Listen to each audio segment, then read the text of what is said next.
मध्य प्रदेश के श्योपुर जिले के कराहल क्षेत्र में गणेश उत्सव सिर्फ धार्मिक आयोजन नहीं बल्कि आस्था, संस्कृति और एकता का प्रतीक है।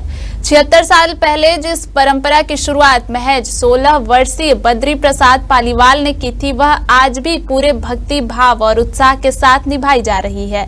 मशालों और पेट्रोमैक्स की रोशनी में शुरू हुआ यह उत्सव अब एलईडी लाइट्स और आधुनिक साज सज्जा से जगमगाता है, लेकिन इसकी आत्मा वही है, श्रद्धा, एकता और प्रेरणा। आइए जानते हैं इस अद्भुत परंपरा की पूरी कहानी। आजादी के बाद जब देश उत्साह और उमंग में डूबा था, उस समय कराहल क्षेत्र में एक नई परंपरा जन्मी। यह पहल किसी संस्था ने नहीं बल्कि एक 16 वर्षीय किशोर बद्री प्रसाद पालीवाल ने की। उनका सपना था कि गांव वासियों को जोड़ने वाला और आस्था से भरा आयोजन कराहल में भी हो। भगवान गणेश की प्रेरणा से गणेश उत्सव की नींव रखी गई।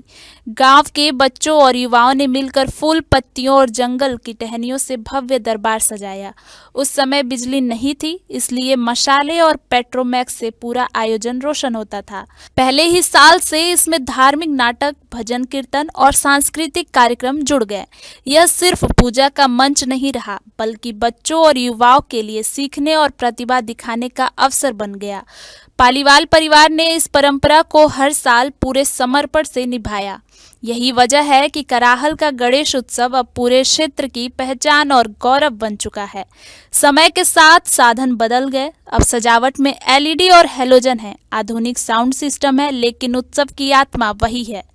यह उत्सव सिर्फ भक्ति का नहीं बल्कि समाज को जोड़ने, एकता का संदेश देने और नई पीढ़ियों को प्रेरणा देने वाला उत्सव बन चुका है। यही वजह है कि पिछले 76 वर्षों से यह परंपरा बिना रुके जारी है।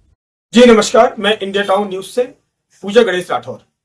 अभी मेरे साथ मौजूद है 80 वर्षीय कराहल निवासी मांगीलाल जी राठौर और हम उनसे आज चर्चा करेंगे श्री गणेश उत्सव को लेकर के कि कितने वर्षों से पालीवाल चौक पर गणेश उत्सव मनाया जा रहा है।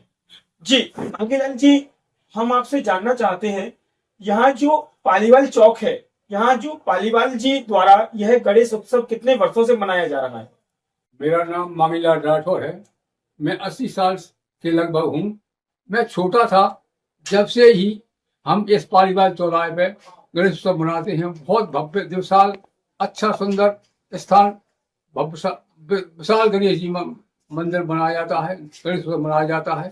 और हम छोटे छोटे थे जब से ही ये गणेश उत्सव में लगे हुए हैं। हम बहुत अच्छे कलाकारों के साथ में बैठते, कभी गलती कर जाते तो वो लोग हमको हमें समझाते थे, ऐसे नहीं, ऐसे इस तरह से गाओ।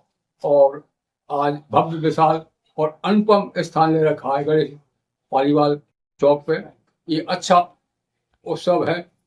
हमारी इस एरिया का विशाल, भव्य और अच्छा उत्सव है। इस एरिया में प्रथम स्थान है गणेश पालीवाल चौक गणेश जी का। क्यों मांगीलाल जी, इस गणेश उत्सव के मनाने के पीछे क्या कारण है और क्या चमत्कार है गणेश जी का कि पालीवाल समाज के द्वारा या पालीवाल जी के द्वारा आज भी गणेश उत्सव मनाया जाता है?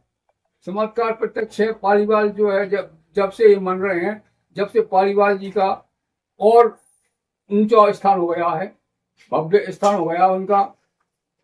राजकीय कार्यक्रम में भी भव्य स्थान हो गया है।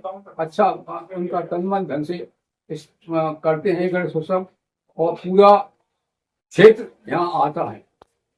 और अंत में गणेश उत्सव विसर्जन होता है जब पूरा पंडाल भंडार होता है। उस भंडार में कम से कम 10,000 आदमी आते हैं। भोजन भंडारा यहीं पर होता है और अच्छा उत्सव मनता है। मैं इंडिया टाउन न्यूज से गणेश राठौर, धन्यवाद। जी भाई साहब, आपकी निज निवास पर कितने वर्षों से गणेश उत्सव का आयोजन किया जा रहा है?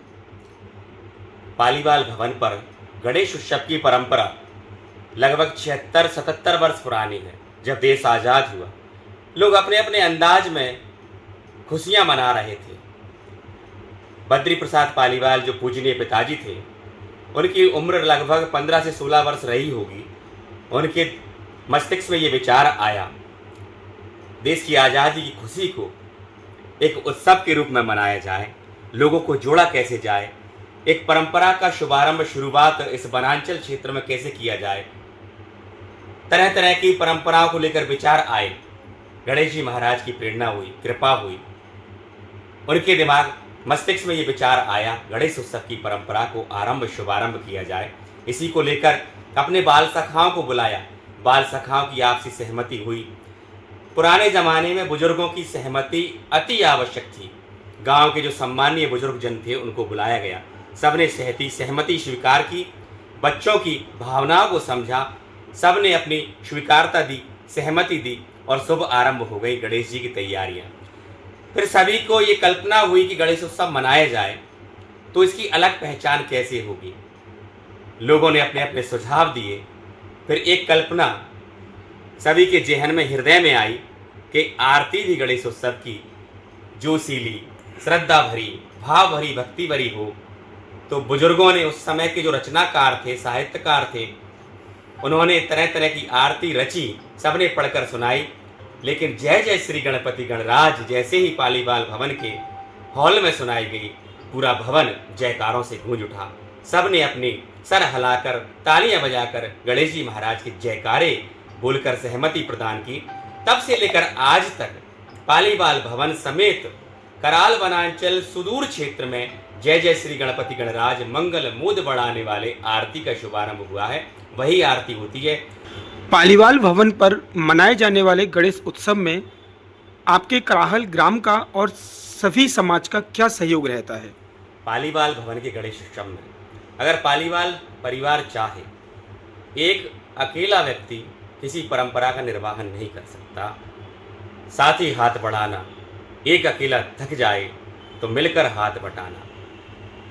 गांव के बच्चे, युवा, बुजुर्ग यथासंभव जिनका सहयोग जैसा बनता है वैसा सहयोग करते हैं। झांकी निर्माण होता है, भव्य दरबार, गली मोहल्ले के बच्चे आते हैं, रात भर बेचारे लगे रहते हैं, पुष्प सज्जा करते हैं, दरबार सजाते हैं, गणेश जी के आगमन का तन मन धन से पूरे पलक पावड़े बिछाकर इंतजार करते हैं। पालीवाल भवन पर पालीवाल परिवार द्वारा आयोजित इस उत्सव में पूरे समाज का, पूरे गांव का, सभी का विशेष सहयोग रहता है। रात्रिकालीन आरती जो 8 बजे से होती है, वहाँ पूरे गांव की महिलाएं, बुजुर्ग, बच्चे पूरे श्रद्धा भाव से आते हैं, भजनों का आनंद लेते हैं, भाव विभोर होते हैं। जय जय श्री गणपति गणराज आरती की धुन में भाव विभोर होकर डूब जाते हैं।